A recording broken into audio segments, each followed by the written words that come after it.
All right, welcome back to another episode of Nemo Radio. So excited to bring you this guest, this interview. You are going to be, as soon as you hear the name, you're going to know, okay, I know who this is. So all I have to say, 3 words, Duct Tape Marketing.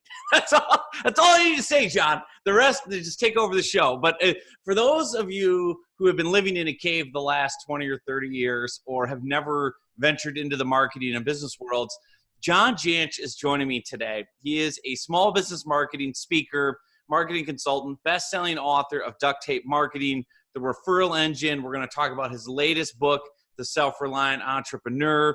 Welcome to the show, to the podcast, John. Oh, thanks for having me, John.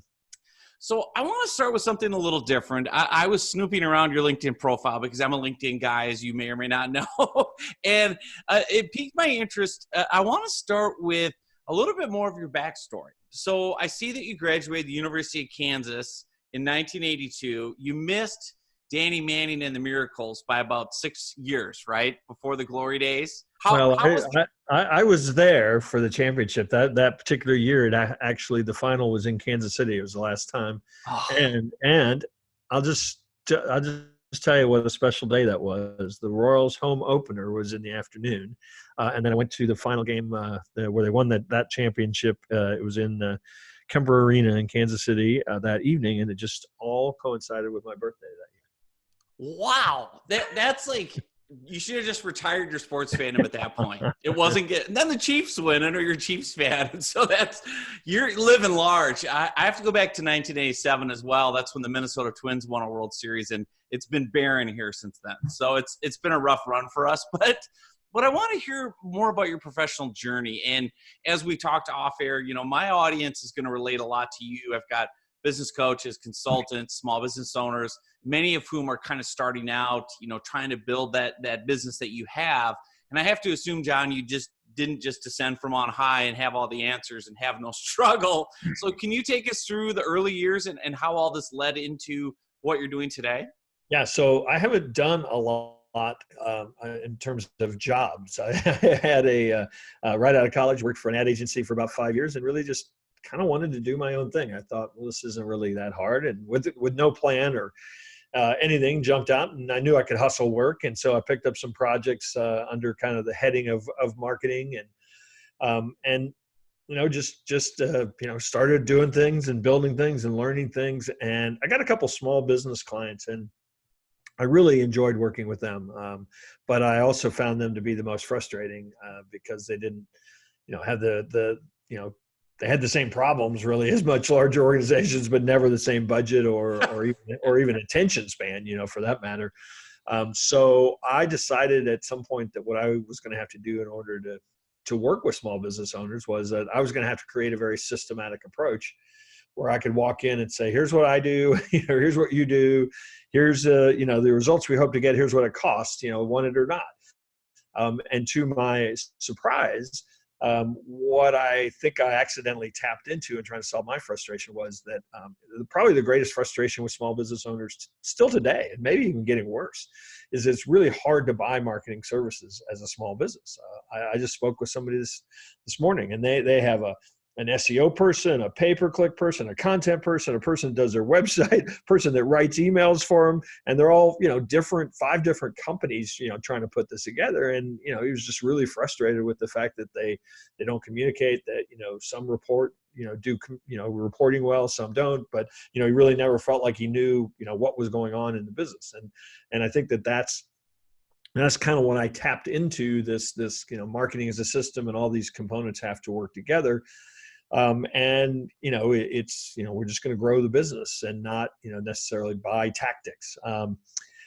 That I started writing about that and talking about that approach. That's kind of when blogging, first took off, and, lo and behold, a number of other people out there thought that was a really good idea too. And so I started getting contacted from independent marketing consultants around the world who wanted to work with small business as well and take that approach. And so, that kind of led me to, I suppose, where I am today.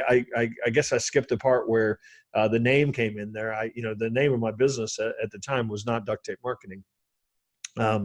It was, very generic, Jantsch Communications. And, but I decided that, if I was going to create this system, if I was going to talk about it and sell it online, it had to have more kind of brandish type of name. And that's really, where I came up with it. It ultimately was, or it was initially, I should say, just the name of my approach. I was saying, I called this Duct Tape Marketing, but, it resonated so well with people that I was like, no, I need to make this the name of my business and my book and my blog and my podcast and everything. So now it's, that was 20-ish years ago that came about, and we're still rocking and rolling. That's amazing. Well, let me ask you a question about this to pivot off of that idea that would you have the same business today if it was Jantsch Communications? How big of a difference did that name make, that branding? Well, I think it made a big difference in a lot of ways. First, it just got me a lot of attention. I mean, when blogging, really took off, and so now editors at major publications were go find me some of those blogging people that everybody's talking about. The name of mine kind of stood out to people. And so, I had more than one, reporter from a major publication said, I just had to know who this was, what this was all about. So it helped certainly in that kind of, unique differentiator way. But I think it also, it really resonated with small business owners who, more often than not would say, I get it. I love the name, and I get, kind of the metaphor of simple, effective, affordable. And so I think it actually helped kind of define sort of the practical nature of my approach, for a lot of people too. And I think if you can get that in a name, that's pretty golden. I love that. And it just pivots into so many core lessons that I always try to share with my audience, which is the biggest sin in marketing is to be boring, right? You've got to find a way to capture attention, to stand out, to be memorable. And also you really played so well with your answer with curiosity. Yeah. What is this? And there's the double meanings, and there's kind of the thought of duct tape and, oh man, putting it together, and it's just perfect fit for your audience. So if you're advising someone in my audience right now, a coach, a consultant, a small business owner, a lot of them struggle with marketing and branding and how to get known and get found. Would your advice be, hey, create this kind of mission, this brand name, and put everything under that? Or is it better to kind of, no, it should be your name out front and trying to attract people that way? What's kind of your thought on that? For me, and this is just my experience, I mean, I took my name off of it because I didn't really want it to be about me. I mean, it ultimately was for a long time. But, now we have people in my organization that, that talk to a prospect, convert a prospect, start working with them. I mean, they never, they're not looking for me. They're looking for Duct Tape Marketing. And that was really my my goal and my intention. I believe the brand probably has some value as an asset now because of that, because somebody might be able to think, oh, I don't need John, to make, this thing happen, because enough people realize the values in the system. So that was certainly a lot for me, but the name and the branding and that kind of stuff, to me, that helps cement the promise and maybe helps tell the story. But I think the first and foremost, the thing that actually made my brand take off was the point of view that marketing is a system. And that was a very unique point of view. I still scratch my head today, but that was so unique, but that it starts with strategy before tactics. And that element, and sticking to that element, regardless of this new platform that came along or this new, thing that came along, I think that more than anything else has kind of led to the sustainability of and maybe to some level the growth of what I'm doing. And I always advise people, come up with that point of view. What is your point of view that's unique? What is your way to bring value? Who can you help the fastest? And stick to that. Don't look for, the next new thing. Develop something that brings value to people that are already spending money. I love that answer, and it just reminds me of, the biggest advantage you have in the marketplace today is it's your kind of approach. It's your viewpoint. It's the way you see the world and how you can attract other people. In your example, seeing marketing as a system, as something you can actually systematize, which leads me to another question. Are there any parts of your, if I'm coming to you as a client, are there any parts of my marketing that I cannot outsource, that you would say, you cannot have someone else replicate that. That has to be you doing it. Or is everything systemized and it doesn't matter? How would you answer that? I've always tell people, I tell business owners, don't abdicate strategy. You're the only one that you may need somebody to help you articulate it, refine it, narrow it, but you're the only one who can deliver it. You're the only one who lives it. You're the only, a lot of times with true small businesses, the brand promises who you're being, and that to me is something that you can't have somebody else just decide what it is, because, the value you bring to somebody, is what they perceive it is. And so, I think a lot of times, that's the part where you first off, you have to realize how important it is, but also you can't abdicate that.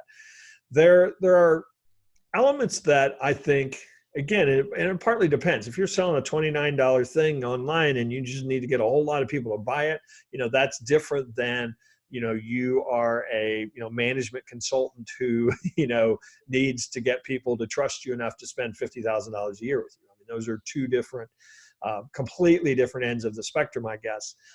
But, just in generic general terms, it's hard to outsource your voice. And by that, I mean the way that people connect with your emails and your newsletters and your blog posts. You can get people to write them. But I think that somebody needs to be in charge, and usually that's the business owner of, how we are perceived, how we are taken. I mean, are we salesy, or are we, very helpful? I mean, that, those kinds of things, I think somebody has to be on guard for. And then, the one really practical one that I tell companies not to outsource is social media is here as an invaluable, important, marketing tool. Outsource the paid part of that, maybe even outsource somebody posting organic, content that kind of tells and educates your story. But you can't outsource culture that is communicated through your marketing and through particularly social media. So, you've got to take the picture of the owner's new baby, you've got to take the picture at the job site with the team. I mean, that's stuff that I don't think you can ever get somebody else to do. I love that. And it's so true, because you see people, I'm glad you mentioned that. It's really hard to outsource your voice. It is really hard to find a writer or someone to capture what makes you you. And I think too, the advice on social media is really helpful, because if you get too far removed as the business owner from the day-to-day interaction with clients, prospects, customers, you're kind of entrusting your most valuable, strategy to someone else, which is talking to people, which is asking questions, which is, are you happy? Why are you not happy? What do you like? What do you not like? This is great. Great conversation, John. One more question before we pivot into talking about the latest book and some of the other things that you have going on.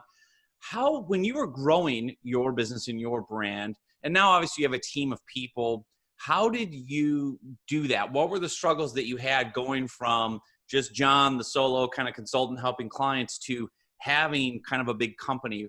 What advice would you give to a coach, a consultant who says, hey, I want to scale, I want to grow, I want to have a company, but I don't know how to do that. I don't know how to let go of things. What's the advice that you would give based on what you went through with that? Well, one of the things that, because I preach systems, I think one of the things that I did early on, we still, are relentless about is documenting processes, creating checklists, doing, if I'm going to try to transfer my knowledge, and this came about in some ways because I started having people, contact me, other consultants contact me and say, hey, I want to do the duct tape marketing system too. And I was like, well, it's all in here, or it's in a book. But the methodology, like how we get the work done. I mean, everybody's got like, yeah, you need a website, you need this, and you need that. But how we onboard a client, how we, just discover what they need, how we do the research, all of that stuff, we started documenting relentlessly, partly because we kind of had to, if we were going to have people buy our system, we had to have the parts down, out of my head. So I think that was probably something that just kind of naturally happened, but is a real key ingredient. The other part that I would say, and I tell this to consultants all the time, and certainly solopreneurs, it's never too early to start delegating. A lot of times, we have consultants that come into our network, they're jumping out of corporate. And so they're like, hey, I can do it all myself. I got the time, I got 1-2 clients, no big deal. I'll just write all the blog posts and I'll just, fix their website and I'll do everything, because I can. And what they realize is it's stopping them from getting more clients, and it's probably work that they can get done for a fraction of what they're worth, doing consulting. So, you get 2 or 3 clients as a consultant, for example. You should start building a team, or in our case, I have a network of consultants, and part of the value of being in that network is we've built the teams, we've built the providers, the third-party resources and things. So, we've now transferred not only of our systems, but we've now trained people who can do the work inside our system. So that element of it's never too soon to start looking for some best of class people to delegate to, and even it kind of loops back to my first point. You can't delegate without documenting. Yes. Because that's a lot of people go out and say, yeah, I'm going to get a virtual assistant, and then it's like, oh, this virtual assistant's driving me crazy because he or she always wants me to tell them what to do. And it sounds really great, right? I'll go out and get this person, I'll have all this help. But if you don't have a way to actually make them a valuable asset of your team, then they probably are going to be more of a hassle to have than they're worth. So with you right now today, I'm fascinated to hear your answer to this. What are the core things that you focus on that nobody else can do with your business? What are the irreplaceable parts of John? Because you're at a place a lot of people want to be at. So I'm curious to know, what are the parts that you cannot delegate, or what are the parts you focus on for yourself? Yeah, I think that some of what we've already talked about, I try to be here's where we're going. We have evolved. It may not look like that to some people, but we have evolved, dramatically 5 or 6 times, over the last couple of decades. And I think I see that as my role, like where we're going, how we're going to evolve.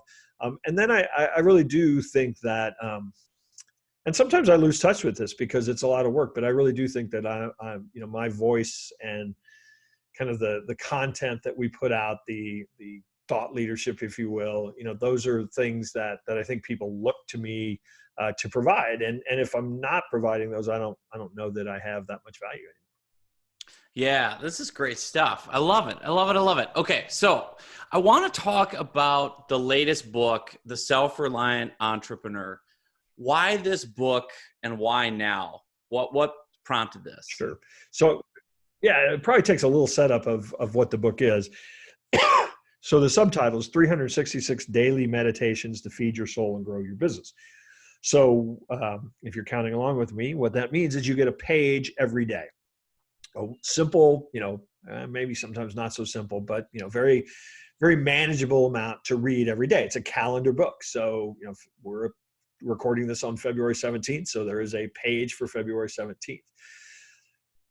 Every day is anchored with some writing. Some people will be familiar with, some won't, from mid-19th century, Emerson, Thoreau, Margaret Fuller, Louisa May Alcott, and then another kind of 150 words around that theme of that day from me. And then I leave you with a challenge question. And essentially I wrote the book that I wanted. I feel like entrepreneurship is the greatest self-development program ever created, and most entrepreneurs, if they survive 2, 3, heaven knows 20 years, they're working on themselves as much as they're working on their business, because this is hard. This is hard mentally, physically, spiritually, to do what we do. It's incredibly rewarding as well, but I think it does take focus and intention. And so one of the things that I've done for years is I kind of have a morning practice that I meditate and, try to get kind of I journal and, try to kind of get myself set for the day so that I go into whatever I have planned that day with, staying on course, staying who I want to be. And one of the things I've always done is kind of done some reading in various, texts, just short, to kind of hopefully get one idea out of it. So I wrote this book to kind of be my, 30 years of experience. And, my 5 other books have been squarely on how to do stuff. This book is really more about why to do. It's more about the mindset that I think you need so that you can, do the right things each day. So I just, it's not something I woke up one day and said, I need to write this book. I've probably been working on it for 20 years, and now it's just the right time to do it. This is exactly what everyone I talk to needs. So we're gonna link to this everywhere, the Self-Reliant Entrepreneur. But you, to quote the Jerry Maguire movie, you had me at mindset, right? Because that is such a critical component, especially for my audience, because it is solopreneurs and coaches and consultants, and you're isolated and you have imposter syndrome and no one's going to do it for you. I preach that to my 3 sons. I'm like, they're like, why are you getting up at 4 a.m? I'm like, because no one's going to do it for me. I chose this route. For you in your journey, and I'm sure there were setbacks and trials and tribulations, what were the kind of eye-opening mindset moments, lessons, authors, techniques? I would love to know more about how you've created a mindset that has allowed you to be successful for 30 years. Sure. And I think some people come to it more naturally. I mean, my mother was the most positive. I have 9 siblings. I mean, there were 8 boys and 2 girls. I mean, it was and my parents didn't, have, I mean, I didn't know any better, but we barely were getting by. And she just was so positive about, you can't control, why worry about things you can't control? There's, going to be an answer. She was fairly religious, so it was always God was going to give us an answer. But I think I think some people actually had the opposite of that. And so, I will be the first to admit that I come to it pretty naturally. And experience is a great teacher too. I mean, you early on, you're worrying about making this happen, making that not happen. You're feeling great about, who you are now because you made it, and I think over time and experience, you kind of start to realize, hey, there's very few things that I actually can control. How I show up, how I respond to what happens. Those are about the only 2 things that are in my control. So, you set a vision for where you want to go, where you think you want to go, and you let go of, how exactly you get there. And again, I know I'm not the first person to say that. And it's also not necessarily the easiest thing to do. But I think that if anything, developing that kind of level of trust, is how you bring maybe a little more joy and happiness into this thing that we get to do. I love it. And speaking of trust, what's your best advice? And I know that people can work kind of with your company directly as consultants, that through your network and obviously through the different books, and you're coming out with an online program this year, right, as well? Yeah. So how, for someone who wants to win business that's high trust, so like you said, a corporate consultant, management consultant, because this is something I run into when I'm teaching them how to use LinkedIn to find leads and engage and, win 5- and 6-figure contracts. What's your best advice for those that need to win trust, starting with someone that is completely cold that you find on LinkedIn and warming them up to a 5- or 6-figure client? How do you go about teaching others to win trust in a way that's actually effective? Well, I mean, the first thing we have to realize is it doesn't happen overnight.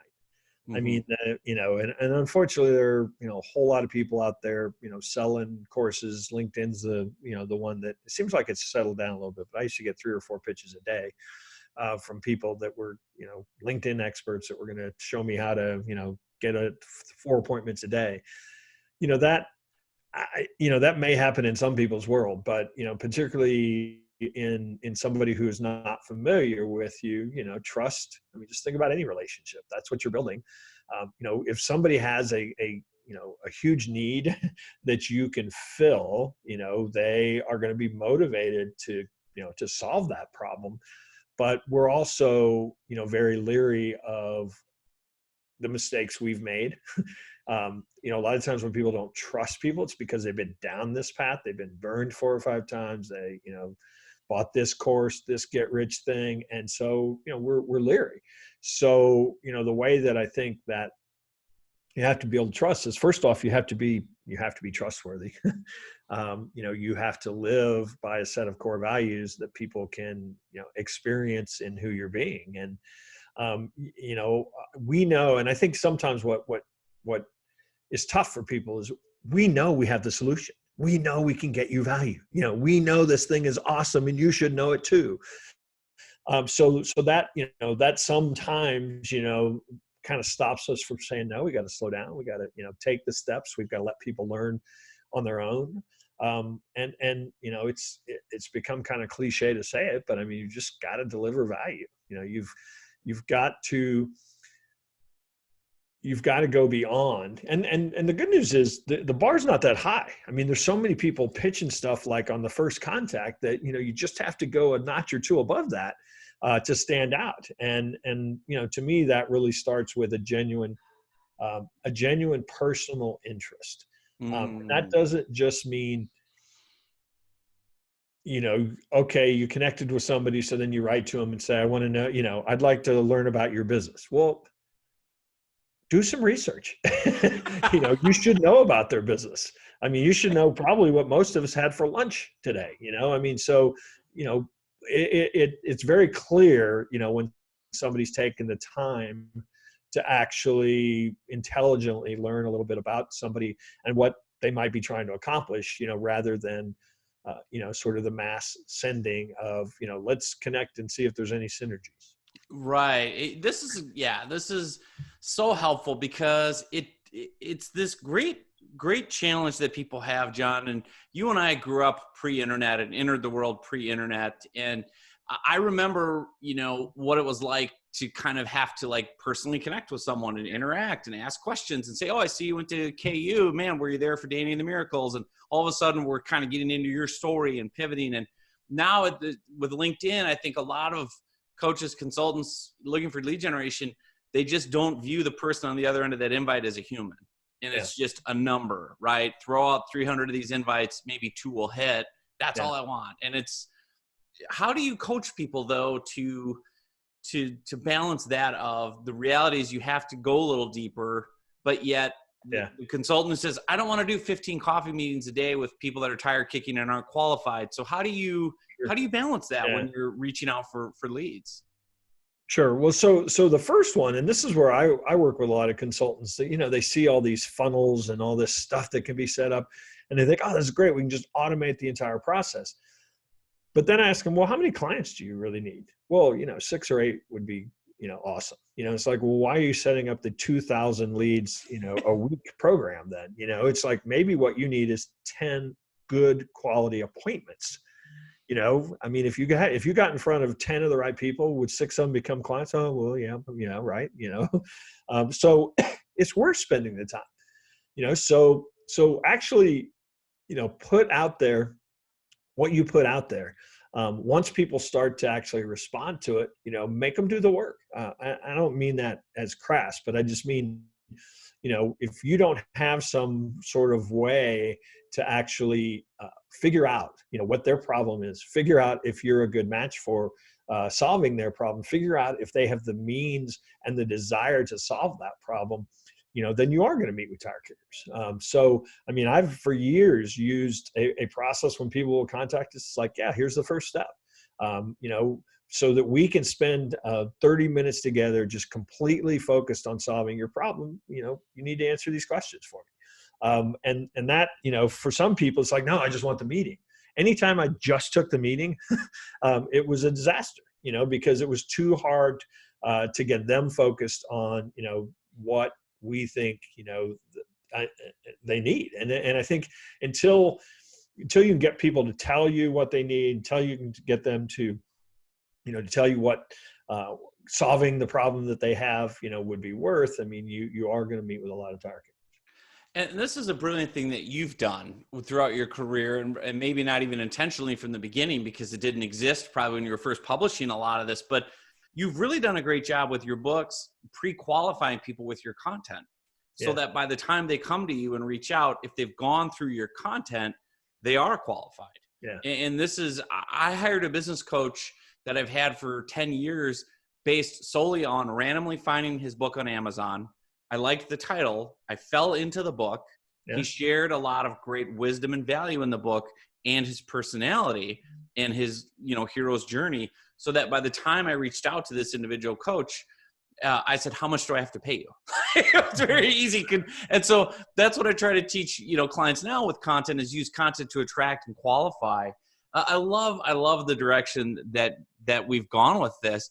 So tell me more about the book, because I think there's a lot of gold in the Self-Reliant Entrepreneur. What are some of the kind of core takeaways or lessons that you would hope readers take out of this book?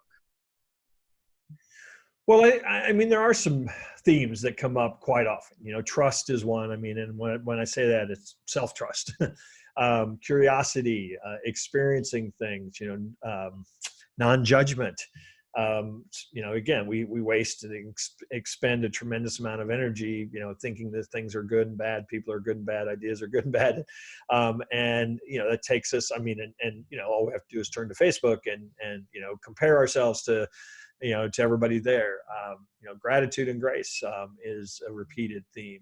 Nature comes up in this book, or at least the appreciation of our world and how great we have it. I mean, those are some of the kind of core themes that come up, over and over again. And I think that a lot of times people think in terms of this idea of self-reliance, meaning, I go it on my own, and rugged individual. And it's really more about, you probably have a unique path that is going to be, the way you should go. And that doesn't necessarily mean a job title, or, it's really more about, how you show up in the world and how you, make an impact. And so I think that, a lot of our job is to figure out what that is, and live that. And I think that the way that you do that is by experiencing things, not by, sitting in a room and trying to figure out what it is. In fact, what I think we ought to do, John, is what if I read today's? Yeah, let's do it. It's pretty short, to do. It takes about 90 seconds. And I think, because we've been talking all about this concept of this book, but let's give them a taste of it. So I'm just going to read today's, February 17th. Every day has a title, has then the reading from, this happens to be from Louisa May Alcott, and then about 200 words from me, and then you get a challenge question every day. So February 17th, authoring something beautiful. The whole plan laid itself smoothly out before me, and I slept no more than a night, but worked on it as busily as if my mind and body had nothing to do with one another. Up early and begun to write it all over again. The fit was on strong, and for a fortnight I hardly ate, slept, or stirred, but wrote like a thinking machine in full operation.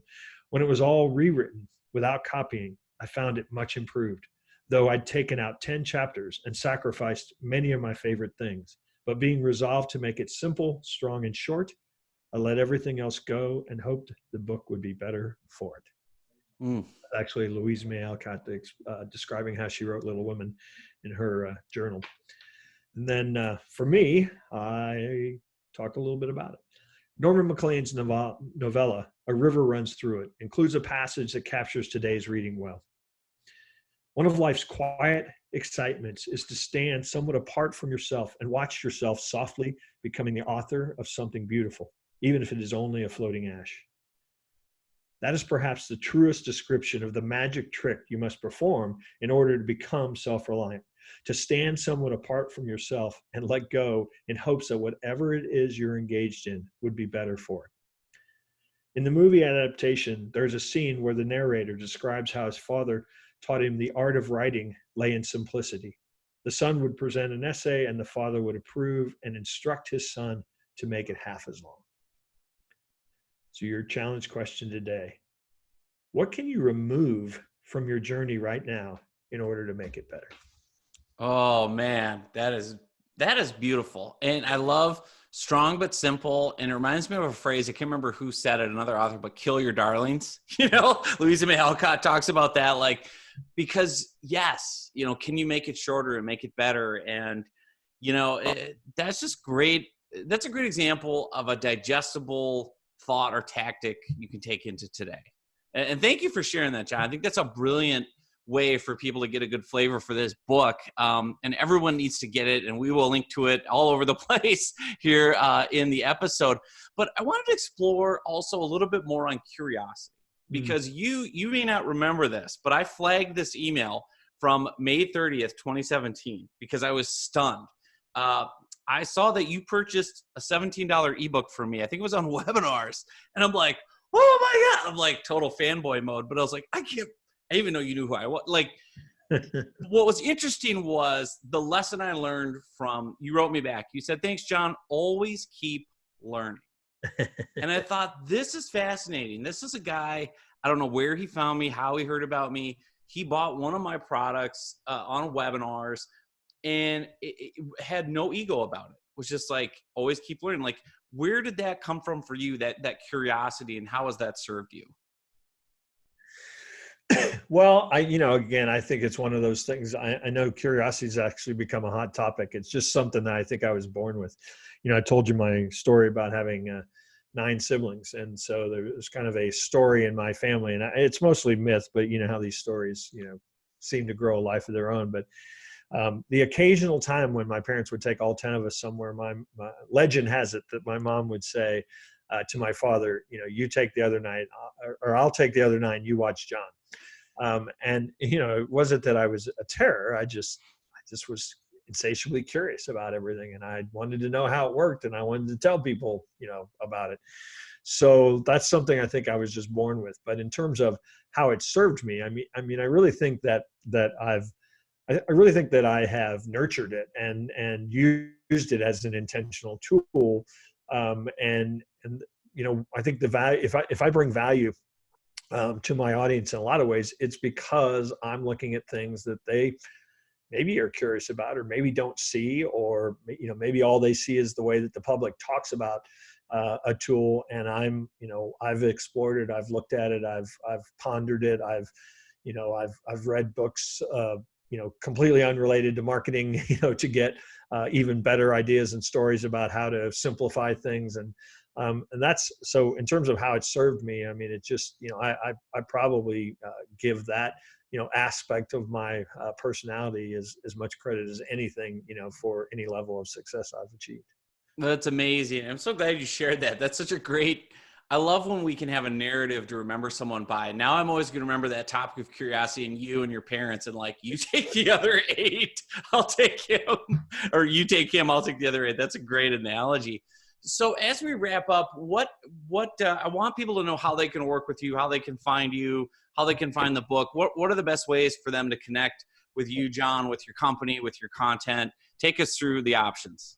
So the easiest way to find out more about the book is just self-reliantentrepreneur.com. And you can find more on the book, as well as a lot of interviews like this that I've done related to the book appear there as well. If you want to just check out what I've been doing for the last couple of decades, it's just ducttapemarketing.com, and that's DUCTTAPE marketing.com. John, thank you so much for coming on the show. It was a pleasure. Thanks, John.